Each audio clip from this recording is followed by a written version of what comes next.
100 days beauty challenge எடுத்திருக்கேன். யார் யார் என் கூட வந்துட்டு சேலஞ்ச் பண்ண போகிறீங்க?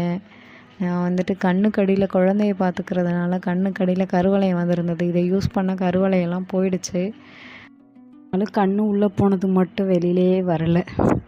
அது சரி பண்ணுறதுக்காக நான் இதை ரெகுலராக பண்ணணும்னு நினைக்கிறேன். ஆனால் வீக்லி ட்வைஸாவது பண்ணணும், அதை பண்ண முடியலை. சரி, இதை ஒரு சேலஞ்சாக எடுத்துக்கலான்னு பிளான் பண்ணியிருக்கேன். கடுக்காய் இருக்குல்ல, நாட்டு மருந்து கடையில் கிடைக்கும். அந்த கடுக்காய் வாங்கிட்டு பாலையும் கடுக்காயையும் ரெண்டையும் உரைச்சிட்டு அதை வந்து என்ன பண்ணணும், ஃபேஸில் அப்ளை பண்ணணும். அப்ளை பண்ணிவிட்டு ஒரு 10 மினிட்ஸ் விட்டிங்கன்னா உங்களுக்கு ட்ரை ஆகிடும். அப்படியே ஒரு மசாஜ், மைல்டாக மசாஜ் கொடுத்துட்டு நீங்கள் ஒரு காட்டன் துணி வச்சு தொடச்சிட்டு, நான் ஐஸ் க்யூப் யூஸ் பண்ணியிருக்கேன்.